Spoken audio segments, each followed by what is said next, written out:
नमस्कार। प्राचीन ग्रंथ ज्ञान चैनल में आपका स्वागत है।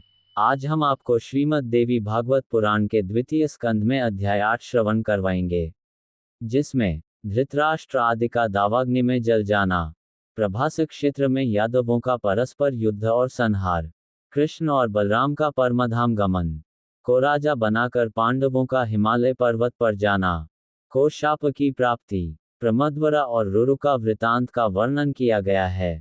तो आइए श्रोताओं, हम कथा श्रवण करने से पहले चैनल को सब्सक्राइब करके वीडियो को पूरा देखें। चलिए हम वीडियो को शुरू करते हैं। सूत जी बोले, वहां से पांडवों के प्रस्थित होने के तीसरे दिन उस वन में लगी दावाग्नि में कुंती एवं गांधारी सहित राजा धृतराष्ट्र दग्ध हो गए। संजय पहले ही धृतराष्ट्र को छोड़कर तीर्थयात्रा के लिए चले गए थे। नारद जी से यह वृतांत सुनकर राजा युधिष्ठिर अत्यंत दुखी हुए। कौरवों के विनाश के 36 वर्ष बीतने पर विप्र शाप के प्रभाव से सभी यादव प्रभास क्षेत्र में नष्ट हो गए। वे सभी यादव मदिरा पीकर मतवाले हो गए और आपस में लड़कर बलराम तथा श्री कृष्ण के देखते देखते मृत्यु को प्राप्त हो गए। तदनंतर बलराम जी ने योग क्रिया द्वारा शरीर का त्याग किया और कमल के समान नेत्र वाले भगवान श्री कृष्ण ने शाप की मर्यादा रखते हुए एक बहेलिये के बाण से आहत होकर महाप्रयाण किया। 5. इसके पश्चात जब वसुदेव जी ने श्री कृष्ण के शरीर त्याग का समाचार सुना तो उन्होंने अपने चित्त में श्री भुवनेश्वरी देवी का ध्यान करके अपने पवित्र प्राणों का परित्याग कर दिया। तत्पश्चात अत्यंत शोक संतप्त अर्जुन ने प्रभास क्षेत्र में पहुंचकर सभी का यथोचित अंतिम संस्कार संपन्न किया। भगवान श्री कृष्ण का शरीर खोजकर और लकड़ी जुटाकर अर्जुन ने 8 पटरानियों के साथ उनका दाह संस्कार किया। तदनंतर रेवती के साथ बलराम जी के मृत शरीर का दाह संस्कार करके अर्जुन ने द्वारकापुरी पहुंचकर उस नगरी से नागरिकों को बाहर निकाला। तत्पश्चात कुछ ही क्षणों में भगवान श्री कृष्ण की वह द्वारकापुरी समुद्र में डूब गई, किंतु अर्जुन सभी लोगों को साथ लेकर बाहर निकल गए थे। मार्ग में चोरों और भीलों ने श्री कृष्ण की पत्नियों को लूट लिया और समस्त धन छीन लिया। उस समय अर्जुन तेजहीन हो गए।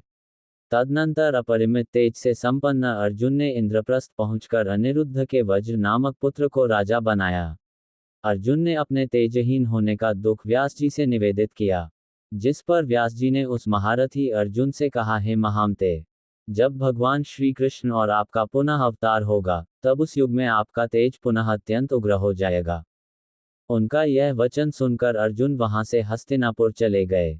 वहां पर अत्यंत दुखी होकर अर्जुन ने धर्मराज युधिष्ठिर से समस्त वृतांत कहा।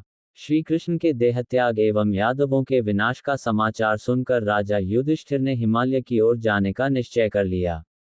इसके बाद 36 वर्षीय उत्तरापुत्र परीक्षित को राज सिंहासन पर प्रतिष्ठित करके वे राजा युधिष्ठिर द्रौपदी तथा भाइयों के साथ वन की ओर निकल गए।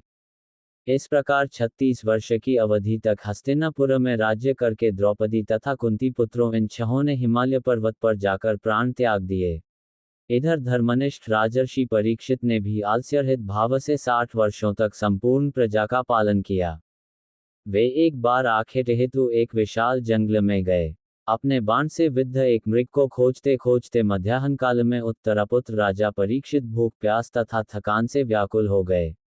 धूप से पीड़ित राजा ने समीप में ही एक ध्यानमग्न मुनि को विराजमान देखा और प्यास से व्याकुल उन्होंने मुनि से जल मांगा।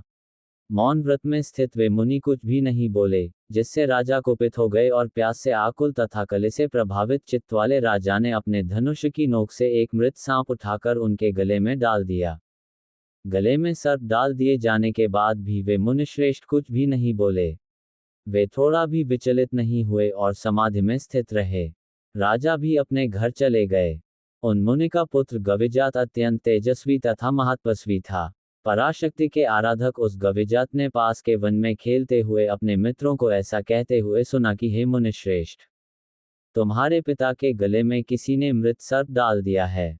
उनकी यह बात सुनकर वह अत्यंत कुपित हुआ और शीघ्र ही हाथ में जल लेकर उसने कुपित होकर राजा को शाप दे दिया, जिस व्यक्ति ने मेरे पिताजी के कंठ में मृत सर्प डाला है, उस पापी पुरुष को 1 सप्ताह में तक्षक डस लेगा। मुनि के शिष्य ने महल में स्थित राजा परीक्षित के समीप जाकर मुनिपुत्र के द्वारा दिए गए शाप की बात कही। ब्राह्मण के द्वारा दिए गए शाप को सुनकर अभिमन्यु पुत्र परीक्षित ने उसे अनिवार्य समझकर वृद्ध मंत्रियों से कहा, अपने अपराध के कारण मैं मुनिपुत्र से शापित हुआ हूँ। हे मंत्रियों, अब मुझे क्या करना चाहिए? आप लोग कोई उपाय सोचें। मृत्यु तो अनिवार्य है ऐसा वेदवादी लोग कहते हैं। तथापि बुद्धिमान पुरुषों को शास्त्रोक्त रीति से सर्वथा प्रयत्न करना ही चाहिए।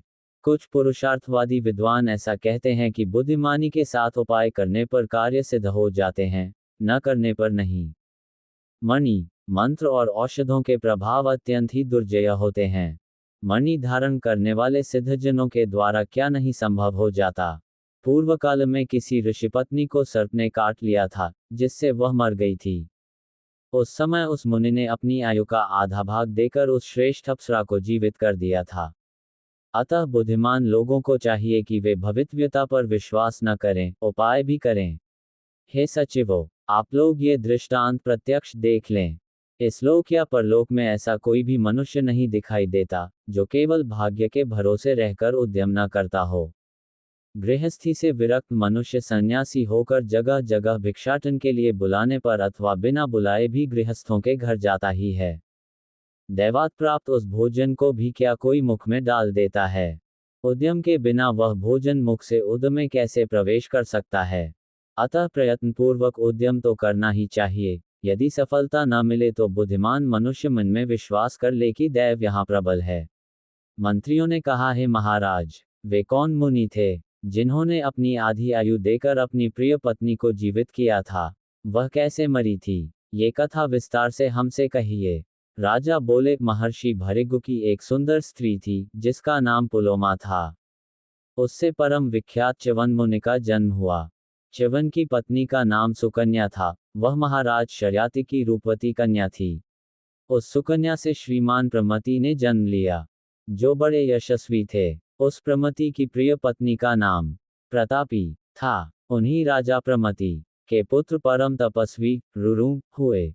उन्हीं दिनों स्थूलकेश नामक एक विख्यात ऋषि थे, जो बड़े ही तपस्वी, धर्मात्मा एवं सत्यनिष्ठ थे। इसी बीच त्रिलोक सुंदरी मेनका नाम की श्रेष्ठ अप्सरा नदी के किनारे जलक्रीड़ा कर रही थी। वह अप्सरा विश्वावसु के द्वारा गर्भवती होकर वहां से निकल पड़ी। उस श्रेष्ठ अप्सरा ने स्थूलकेश के आश्रम में जाकर नदी तट पर एक त्रैलोक्य सुंदरी कन्या को जन्म दिया और वह उसे छोड़कर चली गई। तब उस नवजात शिशु कन्या को अनाथ जानकर मुनिवर स्थूलकेश अपने आश्रम में ले गए और उसका पालन पोषण करने लगे। उन्होंने उसका नाम प्रमदवरा रखा। वह सर्वलक्षण संपन्न कन्या यथासमय यौवन को प्राप्त हुई। उस सुंदरी को देखकर रुरु काम मोहित हो गए। नमस्कार, अगला अध्याय अगले वीडियो में। तब तक बने रहे हमारे YouTube चैनल प्राचीन ग्रंथ ज्ञान पर। धन्यवाद।